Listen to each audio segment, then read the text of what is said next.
Hello everyone, स्वागत है आप सभी का स्टडी विद कविता में। तो गाइज, आज का जो हमारा क्वेश्चन है वो एक टिप्पणी है जो कि 3 नंबर के मार्क्स में एग्जाम में पूछता है। तो आप प्लीज़ वीडियो को बिना स्किप किए पूरा देखें और वीडियो पसंद आने पे वीडियो को लाइक और चैनल को सब्सक्राइब जरूर करें। तो अब हम अपना क्वेश्चन देखेंगे गाइज। क्वेश्चन है हमारा, अंतर्जातीय विवाह पर टिप्पणी लिखिए। तो अब हम इसका आंसर देखेंगे। वर्तमान आधुनिक समय में परिवार व विवाह जैसी सामाजिक संस्थाओं में अनेक सामाजिक सांस्कृतिक परिवर्तन हुए हैं।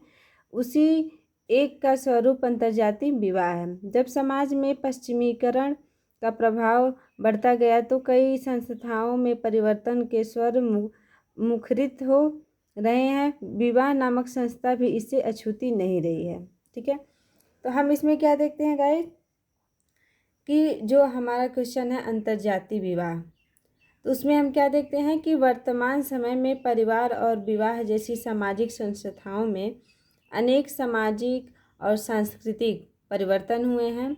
तो उसी का एक अंतर्जातीय विवाह जो क्या है, एक स्वरूप है। तो समाज में जो है पश्चिमीकरण का प्रभाव बढ़ता गया तो कई संस्थाओं में परिवर्तन और स्वर मुखरित होने लगे तो विवाह भी इससे अछूता नहीं रहा, उसमें भी क्या होने लगा, परिवर्तन होने लगा।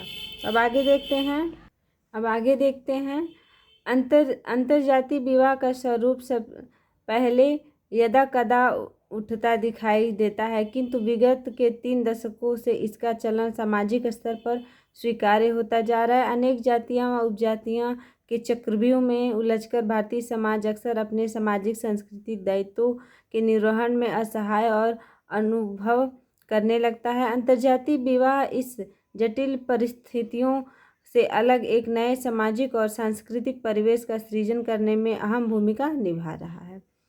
तो हम क्या देखते हैं कि जो अंतर्जातीय विवाह का स्वरूप है वो पहले यदा कदा कहीं कहीं पे दिखाई देता था, परंतु 3 दशक से इसका जो चलन है वो सामाजिक स्तर पर क्या किया जाता है, तेजी से चल रहा है। इसको सामाजिक स्तर पे इसको स्वीकार कर लिया गया है और अनेक जातियां और उपजातियों के चक्रव्यूह में जो है उलझकर भारतीय समाज अक्सर अपने सामाजिक और सांस्कृतिक दायित्वों में को निर्वहन करने में, अर्थात अपने सामाजिक और सांस्कृतिक दायित्वों को निभाने में असहाय या अनुभव करने लगा है। ठीक है, तो अंतर्जातीय विवाह इन जटिल परिस्थितियों से अलग नए सामाजिक और सांस्कृतिक परिवेश का सृजन करने में अहम भूमिका निभा रहा है।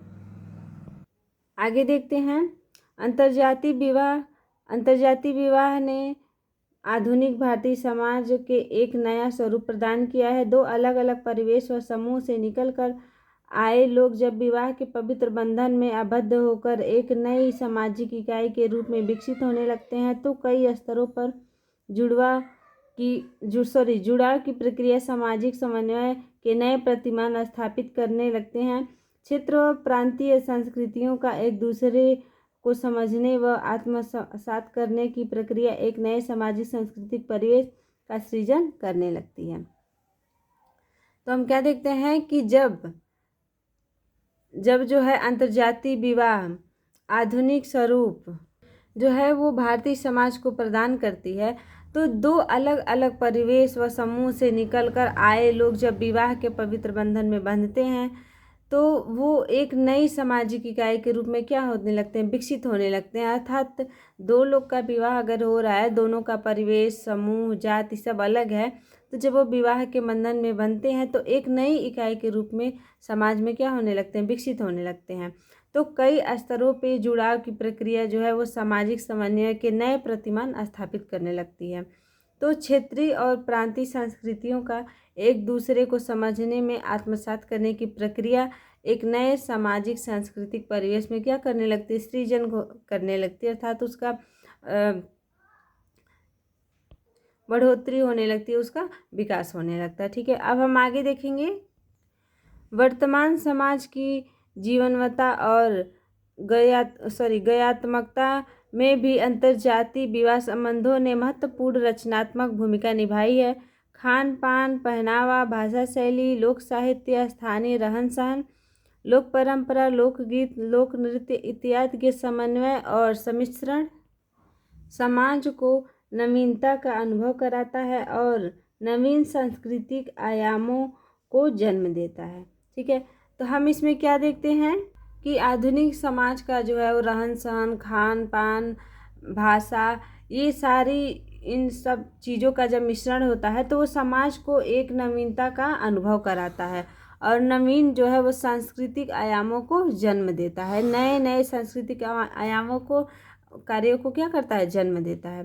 फिर आगे देखते हैं, अंतर्जातीय प्रकृति के वैवाहिक संबंध दो पृथक समुदायों के बीच सेतु की भूमिका निभाते हैं। समाज और लोक संस्कृति के समन्वित और परिमार्जित करने के साथ साथ नए नए आयामों के आत्मसात करने के अवसर उपलब्ध कराते हैं। सौहार्द और बंधुत्व की भाषा बलवती होती जाती है तथा स्थानीय व क्षेत्रीय परिवेश से निकलकर एक विस्तृत पटल पर वसुधैव कुटुंबकम का सूत्र प्रतिनिधित्व होने लगता है। ठीक है, तो हम क्या देखते हैं कि अंतर्जातीय प्रकृति की जब वैवाहिक संबंध दो अलग अलग समुदायों के बीच क्या करती है, एक सेतु का, एक बांध का भूमिका निभाती है। तो समाज और लोक संस्कृति का जो समन्वित परिमार्जित करने के साथ साथ नए नए नियमों का, नए नए आयामों का अवसर उपलब्ध कराती है और बंधुत्व की भावना क्या होती जाती है, बलवती अर्थात तो वो ताकतवर होती जाती है और स्थानीय व क्षेत्रीय परिवेश से निकलकर एक विस्तृत पटल पर वसुधैव कुटुंबकम का सूत्र प्रतिनिधित्व होने लगता है। ठीक है, अब आगे देखेंगे, आगे देखते हैं, लेकिन साथ ही साथ कुछ नकारात्मक प्रतिफल भी दिखाई देते हैं। अनेक अवसरों पर इस तरह के संबंधों के सामाजिक विरोध व तिरस्कार का सामना भी करना पड़ता है, जिसके फलस्वरूप ही एक नवसृजित विवाह संबंध अवसान की ओर अग्रसर हो रहा है। ठीक है, तो हम क्या देखते हैं कि साथ ही साथ अगर दो समुदाय के लोग, दो परिवेश के लोग जो है, दो अलग अलग परिवेश के लोग हैं जो शादी विवाह करके एक साथ रह रहे हैं, तो नई नई रीति रिवाजों का जब सृजन हो रहा है तो उसमें अगर कुछ अच्छा हो रहा है तो कुछ उसमें ऐसे अवसरों पे कुछ ऐसे संबंधों को सामाजिक क्या करता है, समाज जो है वो विरोध भी करता है, उसका तिरस्कार का भी सामना करना पड़ता है। तो उसी के फलस्वरूप है जो नव सृजित विवाह संबंध अवसान की ओर अग्रसर हो रहा है, धीरे धीरे बढ़ता जा रहा है। तो गाइज, अगर आपको क्वेश्चन समझ आया हो, वीडियो पसंद आया हो तो वीडियो को लाइक और चैनल को सब्सक्राइब जरूर करें और कमेंट में हमें ज़रूर बताएं कि आप कहाँ से ये वीडियो देख रहे हैं और आप किस कॉलेज के हैं। मिलते हैं नेक्स्ट वीडियो के साथ, बाय।